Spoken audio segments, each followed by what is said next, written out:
And good evening, and welcome to another edition of Talking Wrestling. My name is Ralph Williams. We're in DJ Fun Studio, Studio B tonight. I apologize, Studio A. We had some technical difficulties, and we had to move into Studio B here at DJ Fun Studios. Call DJ Fun today, 412-545-4317 for all your DJ needs. If you need a DJ for a party, give DJ Fun a call today. Smokin Jim Frazier is my co-host on the phone. Smokin Jim, it's good to have you here tonight. How are you? Hey, thanks, Ralph. Looking forward to the show. All righty. Now we're going to get ready to talk our wrestling news here. WWE is trying to sign some free agent wrestler, Jay White. In case anyone's not aware who Jay White is, he's been around New Japan Wrestling, several entities, ROH, Impact, and many others throughout the years. Also, a fan is accusing Rhea Ripley, her husband Buddy Murphy, who is now with AEW, of using performance-enhancing drugs. So I don't know where this fan got this information at, but he's being accused of it by this fan. It's all over social media.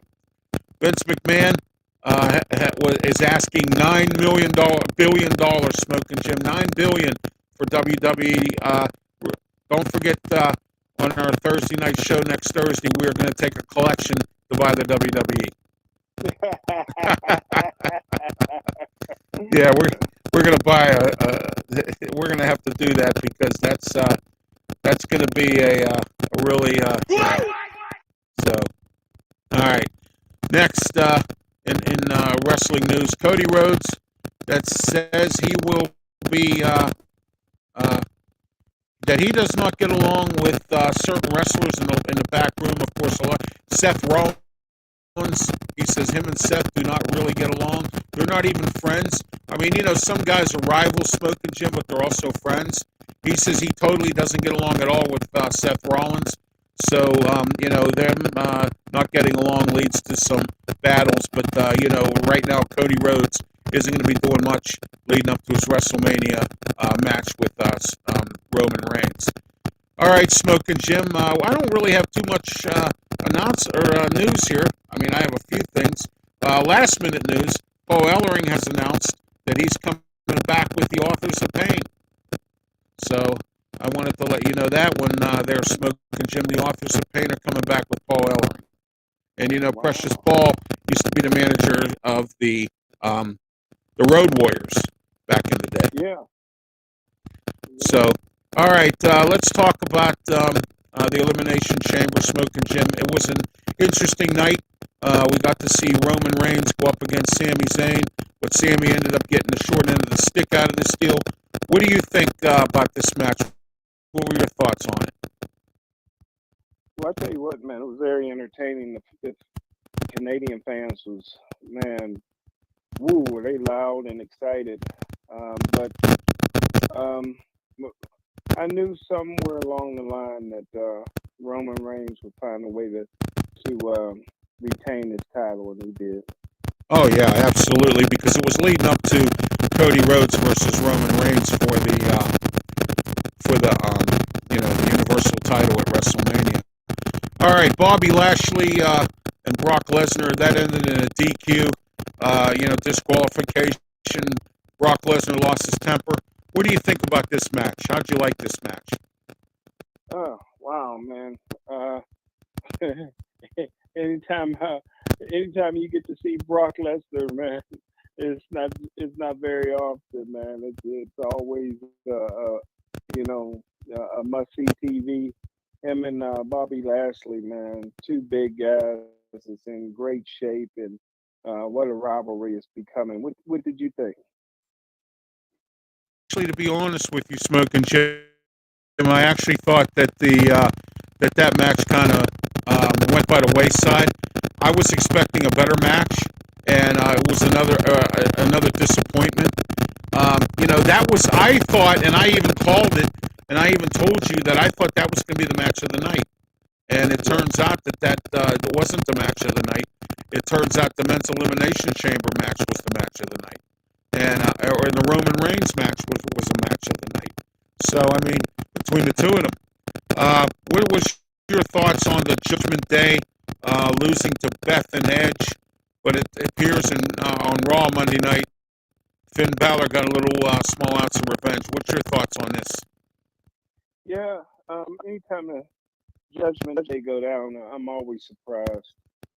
Um, it was funny Monday. I forget the black announcer that was interviewing Mama and Dominic. Yeah, Byron Saxton. Yeah, and Dominic told him, Yeah. "Hey, you ask that question one more time, I'll show you what we do to guys when we were locked up." So. Yeah, that was pretty funny. I thought that was hilarious, actually. It was funny, man. But I tell you what, it was the interviewer. Is he a former wrestler? Because I don't know if it was the angle, but it looked like his arms was pretty big under those that suit coat. Yeah, I don't think he is, but you know, him and Corey Graves don't get along. They moved him into the back when they restructured the lineup. You know. Oh, I didn't know that. Yeah, Corey Graves don't get along with a lot of people. He doesn't get along with Booker T either. At one time when him and Booker T used to team up, it got so bad Booker T said he was ready to punch him in the mouth. Wow, I didn't know that. Well, you know, Corey has a bad habit of insulting people every now and again, and some people take things the wrong way. He's always picking on Saxton all the time. You know, like when he talks about Carmella, he says, "Oh, Saxton, you wouldn't know nothing about this. You don't get any of this." You know. So I mean, he's made some serious derogatory comments, Smokin' Jim, to where this has become that's what has become of it with him, and that's why he's difficult to work with. But I mean, Michael Cole gets along with him, and and then he works with that guy on Raw, whatever that Kevin Patrick or whatever his name is, So, but anyway. What was your thoughts on the men's elimination chamber match? I thought it was a decent match until Logan Paul showed up. What do you think about it? Well, yeah. Logan Paul, man, just seeing his facial expressions is priceless. But, I always thought the A-Town Down would win. It was just something special brewing about him. I don't know what it is. All the way back when McMahon took him under his wing. He does a good job as the heel. I like his character. He's in great condition. So I wasn't surprised to see A-Town Down win. Yeah, I was quite surprised actually, and I did predict it. I said it was going to be either Seth Rollins or Theory. Turns out it was Theory because thanks to Logan Paul. So, But anyway, the women's match, it was Asuka. It's going to be Asuka versus Bianca Belair at WrestleMania. What do you think of that match? Well, that one surprised me. But like I said, this is Belair. This is her time, and Bianca Belair's time. I don't see anybody beating her in the near future. Oh, I know. Yeah, I don't see that happening either. I actually thought Carmella was going to win this, and it turns out it was Asuka. I actually was quite surprised when it was Asuka, and we'll see where it goes from there as we move along here. So anyway, I thought the Elimination Chamber wasn't too bad. I thought it could have been better. Like I said, the Lesnar Lashley match. I didn't expect it to be to the disqualification that it was. I thought it was going to be a really good physical match, and but Lashley was doing what he had to do. The referee, kind of got in the way of a few things, and I can't really say much else.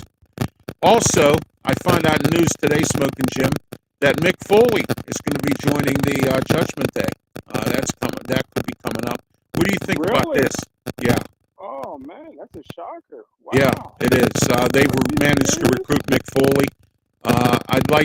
you know what? I really can't see Mick Foley in that group, but we're going to find out what happens as we go. So, all right, Raw. Mustafa Ali defeated Dolph Ziggler. You know, I really wish they'd stop wasting their time with Mustafa Ali. He's really not that great of a wrestler. And you know, there's some other things that they probably could be doing rather than having Mustafa Ali on there. You know, with Dolph Ziggler. You know, you would think that they probably should be doing something different. What do you think about this? The guy can take a beating. And I think the fans, that's the attraction. It's just how much punishment can this guy take? Because, like you said, he's not a great wrestler. He's not big. He doesn't do anything, you know, exceptionally well. Doesn't have a signature go-to move that's effective. But he's just like that doll that you can just beat on and beat on and beat on. He takes a licking and keeps on ticking. Wasn't that a commercial back in the day? That's him. I got to tell you something, though. Seth Rollins is not happy with The Miz. He beat The Miz up. He did 3 curb stomps on him. And, I mean, he really beat him up bad to send a message to Logan Paul. Do you know that Seth Rollins is blaming The Miz for bringing Logan Paul into the WWE?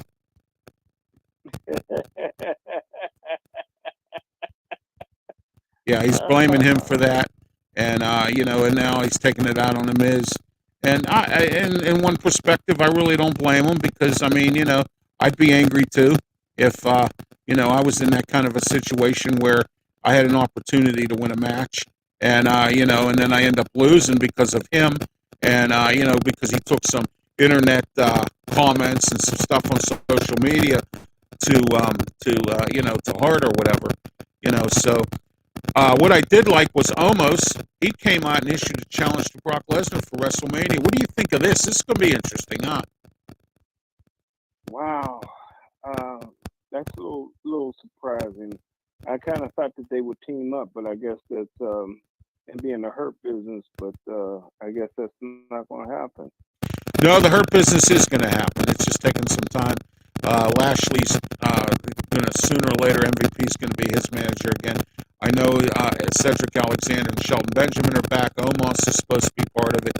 It's going to be a 4-man group, from what I understand. Omos is not going to be out of the picture. He'll still be in it. But once again, Paul Heyman interrupted Cody Rhodes again. What do you think of this? Do you really believe he's really trying? He is really, really egging on Cody Rhodes. What do you think of this? I tell you, he knows how to get under somebody's skin, brother. Oh, I know he does. Oh my gosh, does he? You know, ladies and gentlemen, I am the advocate for the, or I am the tribal or the wise man for the tribal chief. I know, man. You know me. I know how to do it. I know how to imitate people. John Delano. Oh man. That's for another show. So Becky Lynch and Lita challenge Damage Control to a women's tag team match. I think the Damage Control is done. I think if they lose these titles to these two or to Shayna Baszler and Ronda Rousey, because there's rumors that Ronda Rousey and Shayna Baszler want to challenge whoever the tag team belts, or whoever has the tag team belts, to they want to challenge them at WrestleMania. What do you think of this? Well, I tell you what, man. For the first time that I've been, I might have missed some of the matches that Ronda had where she might have took a beating, but this last match, man, it's the first time. You know, it's usually pretty quick with Ronda. She usually gets you to submit pretty quick, but man, she took some punishment, man. Right. And I hate to see that. But she looks like she's back in it to win it, man. So yeah, I'm not surprised. Bronson Reed, well, we knew this, defeated Chad Gable. I think that the Alpha Academy is turning babyface. I really believe that. I was on the phone this week with Mark Mancini, and we were talking about it. And I told him, I says, I think that the Alpha Academy is turning babyface. What do you think of this? Because Otis is back to his old tricks. He's eating hot dogs, growing his beard back, laughing and smiling. He doesn't have that serious look on his face. And he also is back with the caterpillar or the worm or whatever that thing move is he does. What do you think of this? Man, you've been calling that, pointing that out for a few weeks now, and I agree with you. The United States Championship match, Austin Theory defeated Edge, and we all know what happened there. Also, Bobby Lashley attacked Elias. So what do you? Bobby Lashley's angry. I can understand beating up on Elias, the Pittsburgh man. It's not one of the things I enjoy. What do you think of this here? Him beating him up.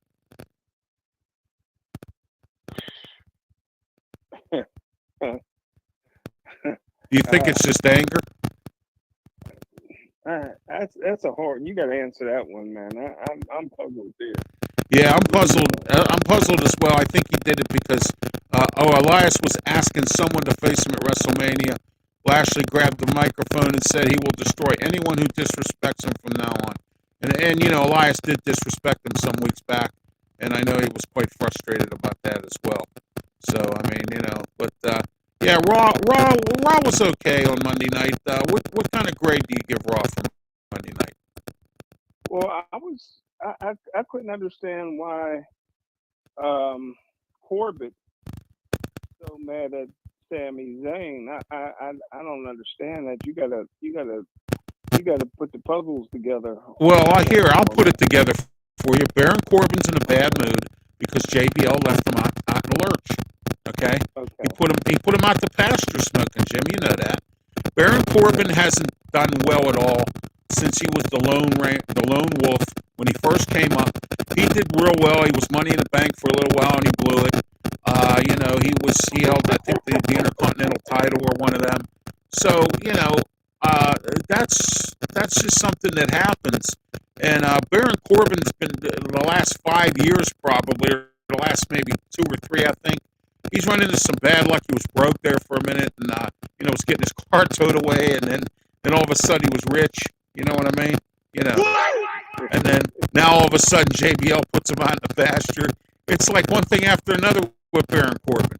But you see, here's the interesting part about this, Smokin' Jim. Baron Corbin is one of the richest wrestlers in the world right now, in all of wrestling. And I'll tell you, he's like in the top 5. And let me tell you why. He played football. He played for the Jets. Yeah. And what had happened was he was involved in that concussion lawsuit. Okay? Wow. Because he claims that he had to quit because of a concussion. So what had happened was, and then he got his retirement pension, because just right around when that lawsuit was going on, remember the pensions started coming around, okay? Yeah. In the NFL. And then he was a bare knuckle fighter for a while. He was the champ. And I heard he made a lot of money doing that. And then I heard he banks his money. He doesn't spend it, he banks it. So he's one of the richest wrestlers in all of wrestling at this point.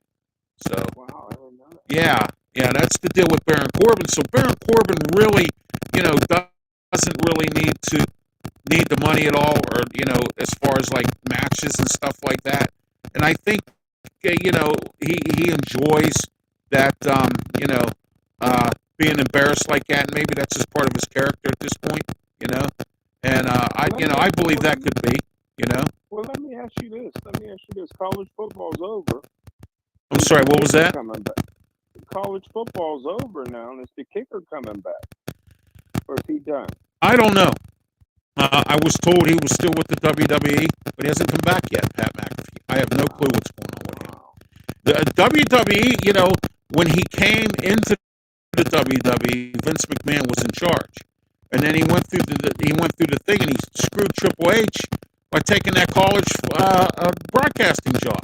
And then all of a sudden, he wants you to hold the job for him. You see Wade Barrett's still doing it. Yeah. I got some bad news. Oh, I got some bad news. So, yeah, but anyway, like I said, that's, you just don't, you don't do that to your employer like that. I mean, and then all of a sudden you show up and you tell your employer, well, I'm leaving, I'm going to another job, and don't give no kind of notice. He caught Triple H off guard. Fortunately for Triple H, he was able to find, Wade Barrett to install him and move some things around. You know what I'm saying? Yeah. And I just thought that was, a crazy situation there. Friday Night SmackDown, what was your thoughts on that Madcap Moss versus Gunther match? I knew Madcap Moss wasn't going to win to begin with. What was your thoughts? I tell you what, it was a good match, and I tell you what, Madcap, he showed up with a beautiful girl, man. He got a beautiful girl on his arm, so he ain't hurt, man. But I knew he wasn't going to win, man. Yeah, I knew he wasn't going to win. Bray Wyatt come out, and he decided he was going to make a challenge to either Brock Lesnar or Bobby Lashley, him and Uncle Howdy. I got to say this. You know what? How's it go? The best of my friends and my enemies? Yeah. Wouldn't it be interesting if Lashley and Lesnar teamed up at WrestleMania to go up against Bray Wyatt and Uncle Howdy? Wow. And if I'm Bray Wyatt, wow, I don't think I'd want to piss either one of them off. Yeah. Would you? No way. No, I wouldn't. I wouldn't want to piss them off at all. Liv Morgan took on Asuka. I knew Liv was going to tap out to the Asuka lock, and So, what do you think? I think that Kevin Owens and Sami Zayn, I think, are going to team up at WrestleMania and they're going to go after the Usos and the belts. Do you think that's the case? I don't know. You're probably right, but Owens kind of walked out on him the other night ago. To go get Jey Uso or whatever, but right. I'm not sure. I'm not sure at this point. Yeah, well, Jey Uso is back. I mean, the scheme was, the plan was in, with Sami Zayn, because you see Jey Uso came back and he was in the match, and then he was part of beating up on Sami Zayn. So, it was kind of like, well, all right, I'll give you a fist bump, and I'm in with you, Sami, but then shows up at the Elimination Chamber and then ends up beating up on Sami. I kind of knew, and I think you'll agree with me, that Roman Reigns had something planned, but we just didn't know what it was, and that was it. Right. Put Jey Uso out there, make him walk away, act like there was some dissension, and then all of a sudden, look what happens. So, man, I didn't see that coming. You're right. But anyway, all right, let's get into our top 10s. Tonight, we're going to start off with the first one. The top 10 wrestlers AEW will be releasing. Now, I called this, Conan called this, he and I both agreed on this, and I said that Tony Khan was going to get stung in the butt by paying all these wrestlers to do nothing. Now, I heard his family called him out to the carpet now, called him out, and now he's going to start making some changes because the money, they took a loss last year, Smokin' Jim, again, AEW, and I'm trying to find out what the total was on that loss. In 2021, Conan told me that it was $50 million, okay?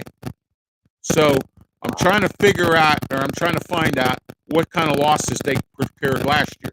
Because I'm hearing now, too, that there's some stories that Time Warner is looking to cut out, downsize. We've heard those rumors before. And that AEW may be on their way out as far as TV goes. And, so that could happen as well. But what I'm saying is I called this. How much more is Tony Khan going to pay these wrestlers to do nothing? Right. Okay? And we all sat there and laughed at Vince McMahon and got on him for letting wrestlers go. But they were wrestlers who didn't do anything. And Vince McMahon has the right model. Why pay me when I don't have to? You know what I'm saying? They're not doing anything. You see? So, all right, the top 10 wrestlers AEW are about to let go. Number 10, Andrade. Okay? We all saw this coming. He hasn't been on TV for a while at all. He's been real disgusted with things. But by the way, one good new piece of news for the wrestler is if he does release these guys, he's legally binded to pay out their contract. So he's going to have to pay out their contract if he lets them go. Nick Camarado, number 9. Number 8, CM Punk. So there's your answer to whether or not CM Punk is coming back. Right. So Cole Carter, number 7. Number 6, Abaddon. Number 5, Santana of LAX. What do you think about this one? Surprising. Yeah, because he was teaming up with Ortiz and Eddie Kingston, and then all of a sudden now for about 2-3 months you haven't seen Santana. And Lee Moriarty from Pittsburgh. Wow, that's a shocker. Lee Moriarty, he just had a really good match with Bryan Danielson or something a few weeks back. Malachi Black, formerly known as Aleister Black. What do you think of this one? Another surprise.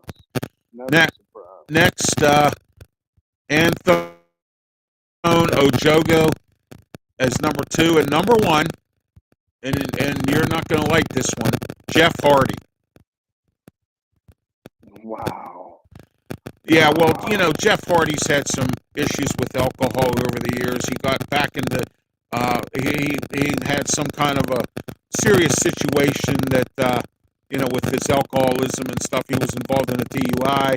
He had to let the AEW put him in rehab. They let the court system do their justice. And supposedly he has a hearing coming up in March, and we're going to find out what happens. But AEW said they're tired of paying him. So I think he's probably going to get released as well. And this will be the first time Tony Khan's starting to release wrestlers. So, all right, the top 10 WWE stars pushed to the moon. That was regrets. All right, let's start off with number 10. Gene Snitsky. Remember him? Yeah. Oh, man. He's number 10. He was pushed to the moon, and he never made it. Next, Hardcore Bob Holly, number 9. What do you think of this one? Wow. Number 8, yeah, Lex Luger. Lex Luger didn't really do well in the WWE, and he was pushed to the moon.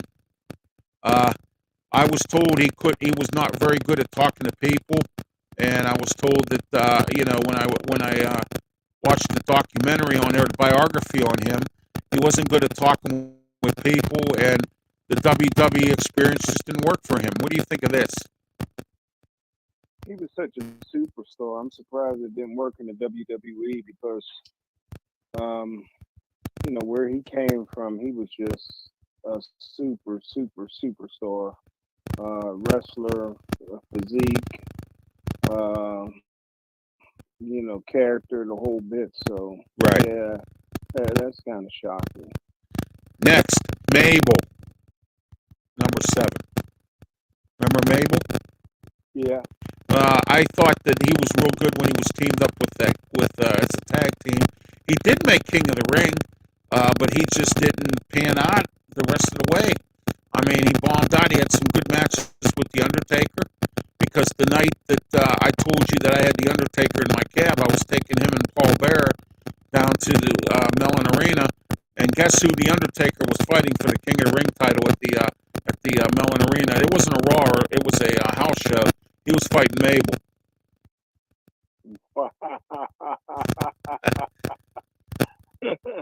Number 6, and this is true, Shayna Baszler. Shayna really she's been pushed to the moon. What has she done? What do you think? Yeah, good point. Very good point. Hard to argue that. All right, here's a good one. Ezekiel Jackson. Yeah, he was never really pushed he was pushed to the limit. He kind of bombed out too. Vladimir Kozlov at number 4. I remember him. How about you? I can't place him right now. Yeah, he was a Russian wrestler. He was kind of big, and he really didn't pan out much. Number 3, Billy Gunn. Billy Gunn solo. Now, excuse me, when he was with the Generation X, he was really good. But solo, they tried to push him to the moon, and it didn't work out. So, number 2, Ryback. Mm. Ryback was Mm. pushed to the moon. Didn't really work out. Got in trouble, or got, what my old scoutmaster used to call it, hoof and mouth disease, or what I call sticking your foot in your mouth. You know. So, but anyway, stuck his foot in his mouth, started saying things about the WWE. Now he's out. He's been in the independents for a long time. I hear now he's doing public speaking like the Ultimate Warrior did, talking bad about wrestling, talking about how wrestling this and wrestling that, and Vince McMahon this and Vince McMahon that. I heard he's been doing that. So, next, number one, Austin Theory. They try to push him to the moon with the Money in the Bank briefcase. Instead of he cashed it in for the U.S. title, they wanted him to hold on to it for the world title against Roman Reigns. What do you think of this? Wow, I'm surprised. Yeah, I kind of was surprised about this too, but they did push him to the moon. But when he cashed the Money in the Bank in for the U.S. title instead of for the world title, they said WWE wasn't very pleased about that. So but anyway, all right. Tonight, our Where Are They Now wrestler is Trish Stratus. I told you I had a female wrestler for you. You sure did. I told you I wasn't lying. All right, Trish Stratus. Her real name is Patricia Ann Strategis. She was born December 18th, 1975. Best known by ring name of Trish Stratus. She's a Canadian professional wrestler. Actress and yoga instructor. She's currently signed to the WWE, often regarded as the greatest women's performer of all time. She was also one of the most popular wrestlers in World Wrestling Entertainment. She was born in Toronto, Ontario, Canada. She is married since 2006 to a guy named Ron Fisico. She has 2 children. She build height at 5 feet 5 inches tall at 165 centimeters. Also, her build weight is 125 pounds. She was billed from Toronto, Ontario, Canada, trained by Ron Hutchinson and Dave Finley. Fit Finley, and I'm looking for a fight. Dave Finley was her trainer. She debuted in March 19th of 2020. After beginning her career as a fitness model, Trish Stratus began working with the WWF, which was later renamed the WWE. Early in her career, she was mostly involved in sexually themed storylines, such as managing the team, the TNA, and the K-Fab affair with Vince McMahon. Remember that? Yeah. Vince McMahon, the Mr. McMahon character. As Stratus spent more time in the ring, her perceived wrestling skills strengthened, her popularity increased because of this. She was made a one-time WWE Hardcore Champion, 3-time WWE Babe of the Year, and was proclaimed Diva of the Decade. Okay. After nearly 7 years in the business, Stratus retired from professional wrestling on a full-time basis at the WWE for Unforgiven on September 2006. After winning her record-setting 7th WWE Women's Championship. Following her full-time performing Smokin Gym, she would make occasional appearances and wrestle part-time in WWE. 2011, she was a trainer for the WWE Tough Enough show. And then she was inducted into the Hall of Fame in 2013. In 2018, she returned to the WWE, participating in the 2018 Women's Royal Rumble. Later competed, at the all-female Evolution event in October of that year. Remember they had that Evolution pay-per-view? It was the all-women pay-per-view. Uh-huh. So she also participated in the Royal Rumble that year. Oh, excuse me, I'm sorry. She had her her latest match against Charlotte Flair, SummerSlam of 2019. The following year, she became the first woman to receive the Lou Thesz Award from the George Tracos Lou Thesz Professional Wrestling Hall of Fame. 2021 WWE named Stratus as greatest female superstar of all time. Aside from professional wrestling, Stratus has appeared appeared on a number of magazine covers and is involved in several charity things. She has also hosted several award and television shows and formerly owned a yoga studio in 2022. Stratus has been a judge on Canada's Got Talent. So there you are, Smokin' Jim. Tonight's, where are they now? Trish Stratus. So what do you think of Trish? Well, it's one of the superstar Hall of Famer. It's just, I just can't believe. I think he said she was like 47. Can't believe she's 47 years old. Still looks great. Still in great shape. Still does a lot of training and trains other athletes. Yeah, she makes a lot of public appearances as well, and yeah, she does that also, and so it's great to see. Some wrestling news I kind of left out of the fray here a little bit, Smokin' Jim. And Impact's No Surrender is coming up next week. Last week, they had some matches to determine some things. They had Eddie Edwards take on Heath Slater, and Heath beat him last week on their Impact Zone show. Heath Slater, remember when he teamed up with Rhino and he said he has 8 kids and lives in West Virginia? Remember that? Yeah.